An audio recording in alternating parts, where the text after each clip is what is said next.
ಹಿರಿಯ ಶಾಸಕ ಶಾಮನೂರು ನಿಧನಕ್ಕೆ ಈಶ್ವರ್ ಖಂಡ್ರೆ ಅವರು ಸಂತಾಪ ವ್ಯಕ್ತಪಡಿಸಿದ್ದಾರೆ. ಶಾಮನೂರು ವೀರಶೈವ ಸಮಾಜದ ನಾಯಕರು.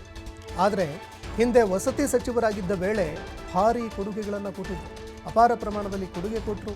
ಸಮಾಜಕ್ಕೆ ಮಾರ್ಗದರ್ಶನ ಕೂಡ ಮಾಡ್ತಾ ಇದ್ರು. ಅನೇಕ ಶೈಕ್ಷಣಿಕ ಸಂಸ್ಥೆಗಳನ್ನು ಅವರು ಸ್ಥಾಪನೆ ಮಾಡಿದ್ರು. ಮ್ಯಾಂಚೆಸ್ಟರ್ ಸಿಟಿ ಅಂತ ದಾವಣಗೆರೆ ಹೆಸರು ಬಂತು. ಅದಕ್ಕೆ ಇವರ ಕೊಡುಗೆ ಅಪಾರವಾದದ್ದು. ಲಿಂಗಾಯತ ಸಮಾಜದ ಏಳಿಗೆಗೆ ನಿರಂತರವಾಗಿ ಶ್ರಮಿಸಿದ್ರು. ಮುತ್ಸದ್ದಿ ರಾಜಕಾರಣಿಯನ್ನು ನಾವೀಗ ಕಳೆದುಕೊಂಡಿದ್ದೀವಿ. ನಮ್ಮ ಕುಟುಂಬದ ಜೊತೆ ಉತ್ತಮ ಸಂಬಂಧ ಹೊಂದಿದ್ರು. ಶಾಮನೂರು ನಿಧನಕ್ಕೆ ಸಚಿವ ಈಶ್ವರ್ ಖಂಡ್ರೆ ಅವರು ಸಂತಾಪ ಸೂಚಿಸಿದ್ದಾರೆ. ಇನ್ನು ಆಸ್ಪತ್ರೆಗೆ ಹೋಗಿ ಭೇಟಿಯಾಗಿ ಮಾತನಾಡಿದಂತಹ ಫೋಟೋಗಳನ್ನು ಕೂಡ ನೋಡ್ತಾ ಇದ್ದೀರಿ. ಆಸ್ಪತ್ರೆಯಲ್ಲಿ ಚಿಕಿತ್ಸೆ ಪಡೆದುಕೊಳ್ತಾ ಇದ್ದರು. ಆದರೆ ವಯೋಸಹಜ ಕಾಯಿಲೆಯಿಂದಾಗಿ ಮೃತಪಟ್ಟಿದ್ದಾರೆ ಅನ್ನೋ ಮಾಹಿತಿಗಳು ಲಭ್ಯವಾಗ್ತಾ ಇದೆ. ಇದೇ ಸಂದರ್ಭದಲ್ಲಿ ಈಶ್ವರ್ ಖಂಡ್ರೆ ಅವರು ಕೂಡ ಸಂತಾಪ ಸೂಚಿಸಿದ್ದಾರೆ.